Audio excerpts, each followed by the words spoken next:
नेपालको यो पश्चिम भूभागबाट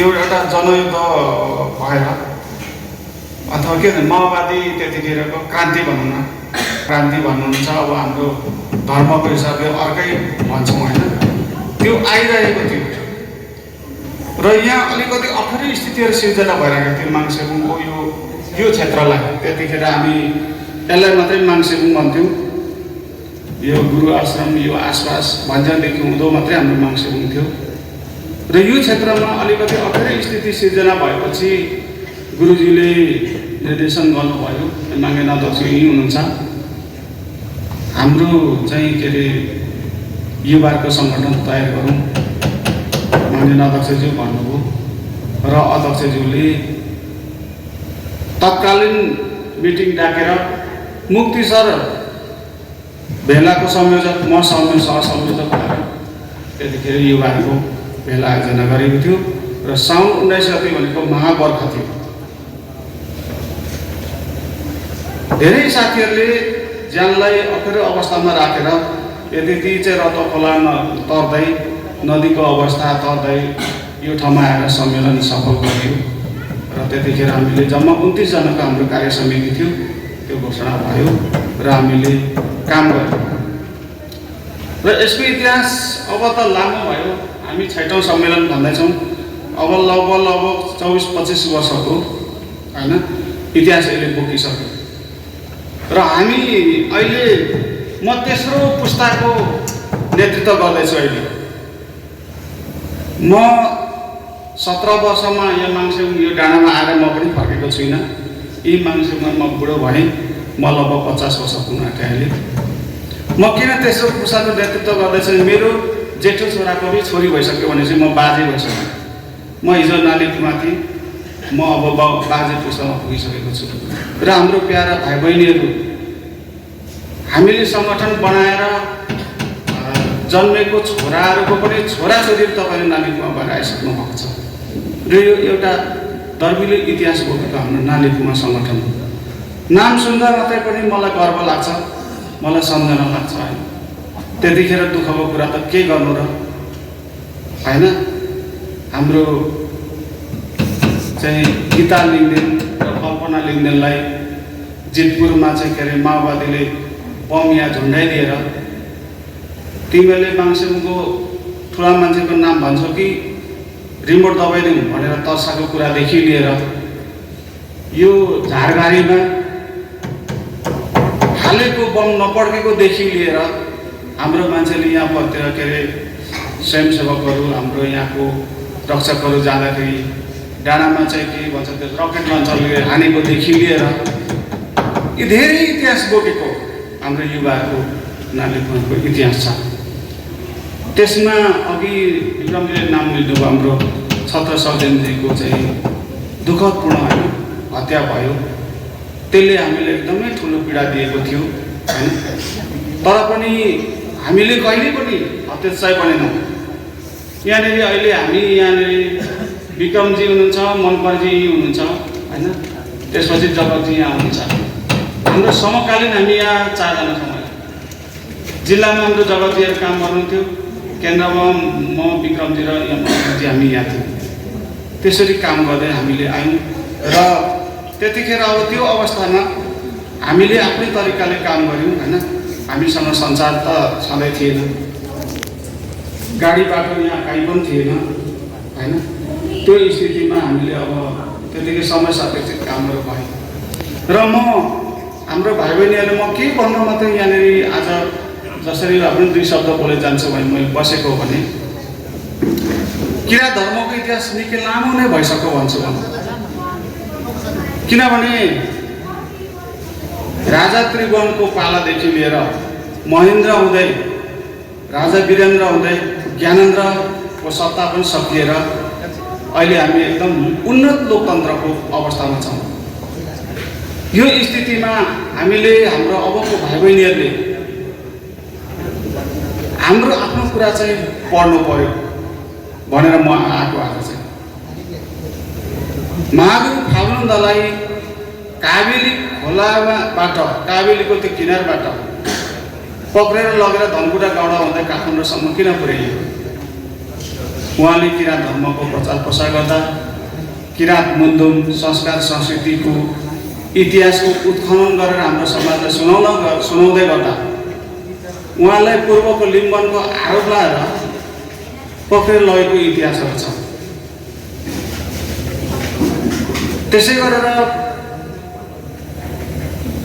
हाम्रो वर्तमान गुरुज्यूलाई पनि पूर्वको लिम्बनको राजाको चाहिँ के अरे आरोप लगाएर उहाँलाई 2036 सालमा 3 लाख टाउको मत तोकेको कुराहरू छ। धेरै कुराहरू अहिले लिखित रूपमा आइसकेको छ उहाँको बारेमा। त्यसले गर्दा तपाईँहरूले त्यो पढ्नुपर्छ भन्नु म आज, किनभने तपाईँहरू भनेको अहिले यहाँ यसो हेर्दाखेरि 25 देखि 18 देखि माथि र 30 देखि यो बिचको उमेरसम्मको तपाईँहरू हुनुहुन्छ। तपाईँहरूले अहिले सिक्ने जान्ने अध्ययन गर्ने धेरै आधारहरू छ जुन कुरा हाम्रो पालामा थिएन। म 2036 सालमा धर्ममा मलाई मेरो बुवाले शब्दी गराउनु भएको छ।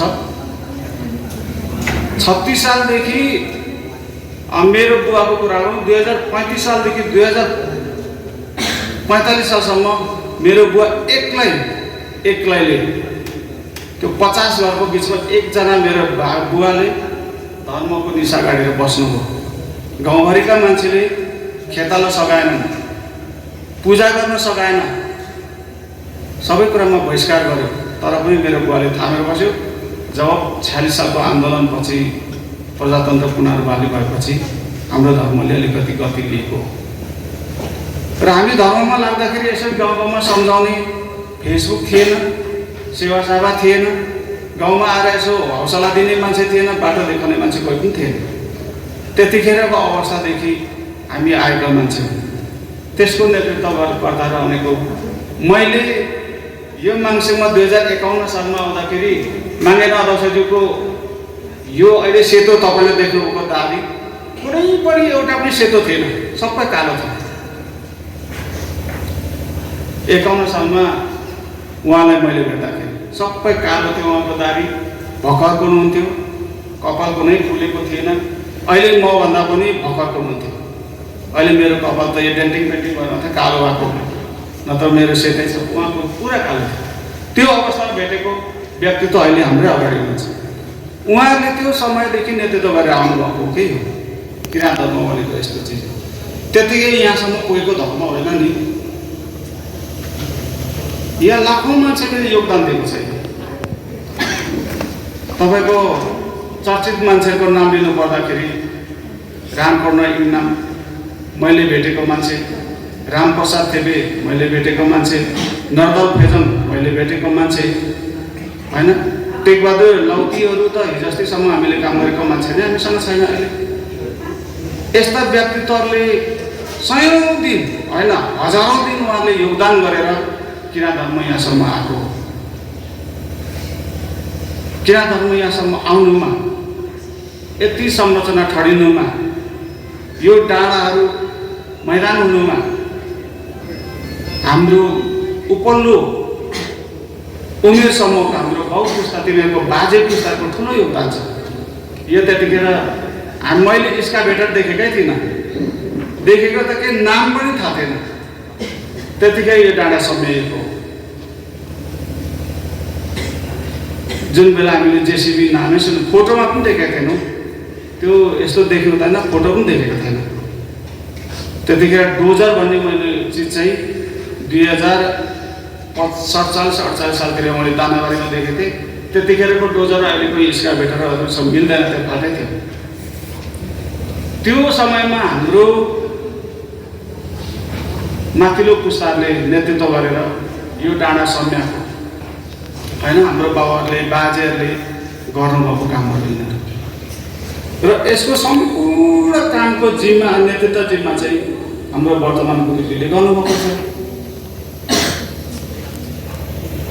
गुरुज्यूले कसरी हामीलाई नेतृत्व गरेर यहाँसम्म ल्याउनु हो, हाम्रो मान्छेले कसरी नेतृत्व गरेर ल्याउनु हो, यो एउटा हाम्रो चासोको विषय, अध्ययनको विषय हुनसक्छ तपाईँहरूको लागि। म भर्खर मात्रै बुझ्दैछु हाम्रो बानी बेहोरा कस्तो छ होइन?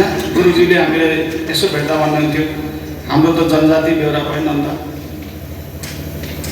भन्नुहुन्थ्यो। जनजाति बेहोरा के भन्दाखेरि एउटाले अर्कोलाई मन नपरेन, अर्कोले अर्कोलाई मन नपराउने, त्यो चाहिँ जनजाति बेहोरा छ। एउटाले अर्कोलाई नमान्ने, अर्कोले अर्कोलाई नमान्ने होइन? यो अवस्थाको मान्छेलाई गुरुजीले नेतृत्व ल्याएर गरेर यहाँसम्म हामीले ल्याउनु भयो होइन? हामी सबै अडिएको भनेको गुरुआमाको देन, उहाँको माया, उहाँको एउटा आशीर्वादले गर्दा यहाँसम्म पुगेका छन्। त्यसले गर्दाखेरि अब लिखित दस्तावेजहरू धेरै छन्, तपाईँले अध्ययन गर्नु पर्यो र लेख्नु पर्यो, पढ्नु पर्यो। अघि विक्रमजीले पनि भन्नुभएको छ, हामी पढेनौँ भने हाम्रो इतिहास हामीले थाहा हुँदैन।